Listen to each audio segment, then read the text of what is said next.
வணக்கம். இன்றைக்கு பொருட்பாலில் அரசியலில் மடியின்மை அந்த அதிகாரத்தில் 8வது குறள். மடிமை குடிமைக்கண் தங்கின் தன் ஒன்னார்க்கு அடிமை புகுத்திவிடும். மடிமை குடிமைக்கண் தங்கின் தன் ஒன்னார்க்கு அடிமை புகுத்திவிடும்.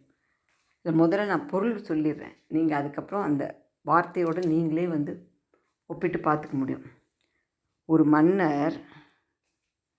ஒரு மன்னர்கிட்ட சோம்பேறித்தனம் இருந்தது அப்படின்னா அது அந்த மன்னரை அவனுடைய பகைவர்களிடம் அடிமைப்படுத்திவிடும் அப்படிங்கிறது தான் அந்த குறளுடைய பொருள். அது மடிமை குடிமைக்கண் தங்கின். இங்கே குடிமை அப்படிங்கிறது ஒரு அந்த வழி வழியாக வர அந்த குடிப்பிறப்புன்னு சொல்கிறோம்ல, அது சொல்கிறது. ஆனால் இங்கே அந்த குடிப்பிறப்புக்கு உரிய அரசன் அவனை குறிக்கிறது. அந்த குடிமைக்கண், அந்த அரசன் கண், அந்த அரசனிடத்தில் மடிமை தங்கின். மடிமைன்னு சோம்பேறித்தனம். அந்த அரசனிடத்தில் சோம்பேறித்தனம் இருந்தால் தங்கின் தன் ஒன்னார்க்கு அந்த அரசனுடைய பகைவர்கள் அடிமை புகுத்திவிடும்.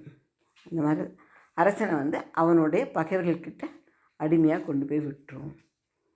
இப்போ இந்த குறளில் என்ன அப்படின்னா, இந்த அரசன் அப்படின்ட்டு இருந்தாக்கா வழி வழியாக அந்த பாரம்பரியம் ஒன்று இருக்கும் இல்லைங்களா.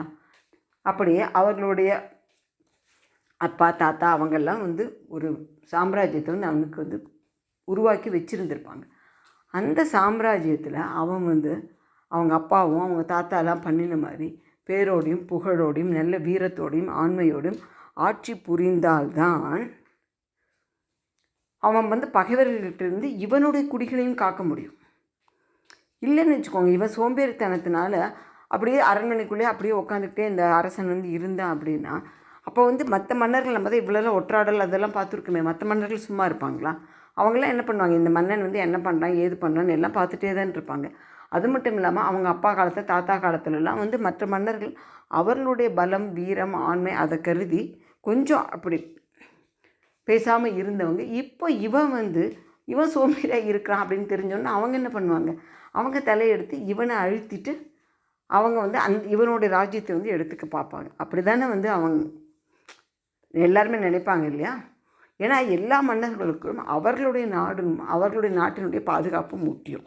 அதனால் இந்த ராஜா இந்த அரசன் சோம்பேறியாக இருந்தான் அப்படின்னா அவனுடைய வழி வழியாக அவனுக்கு வந்த பேர் புகழ் எல்லாம் போய் இவன் பகைவர்களுக்கு அடிமையாகிடுவான். அடிமையாகிடுவான்னா என்ன, இவன் அடிமையான அந்த நாடுமே பகைவர்களுக்கு அடிமையாகிடும் இல்லைங்களா. அதுதான் சொல்கிறார். அதனால் இந்த மடிமை குடிமைக்கண் தங்கின் அப்படின்னா இங்கே குடிமை அப்படின்றது அந்த குடியை குறிக்கல, அந்த குடிக்கு உரியவனாகிய அரசனை குறிக்கிறது. அந்த அரசனிடத்தில் அந்த மடிமை தங்குமாயின் அது பகைவரிடத்தில் இவனை அடிமைப்படுத்திவிடும். இந்த குறளில் பாருங்கள், அந்த நயம் மடிமை குடிமை அடிமை இந்த மூன்றுமே மை விகுதி பெற்று அந்த ஒரு செய்யுளில் அழகாக வருது. அதனால் சோம்பேறித்தனம் அப்படிங்கிறது ஒரு அரசனையே அடிமையாக்கிடும் அப்படின்னா ஒரு சாதாரண மனுஷன் என்ன பாடுபடுத்தும் இல்லைங்களா. அதனால் அந்த சோம்பேறித்தனம் நமக்கு தேவையில்லை அப்படின்னு சொல்கிறாங்க. இந்த 4 பாட்டில் 4, 5, 6, 7, 8 இந்த 4 பாட்டிலையும் இந்த சோம்பேறித்தனத்தினால வரக்கூடிய குற்றங்களை அவர் சொல்கிறார். சரிங்களா. ஆக அடுத்த குறளில் வள்ளுவர் என்ன சொல்கிறாருன்னு பார்ப்போம். இத்தனை குறள் இப்போ 8 குறள் பார்த்துருக்கோம். சோம்பேறித்தனத்தினால வரக்கூடிய தீமைகள் எல்லாமே பார்த்துருக்கோம். அதனால் அந்த சோம்பல் நம்மிடம் இருந்தால் தயவு செய்து அகற்றிக்கொள்ள வேண்டும். சரிங்களா. நன்றி, வணக்கம். நாளை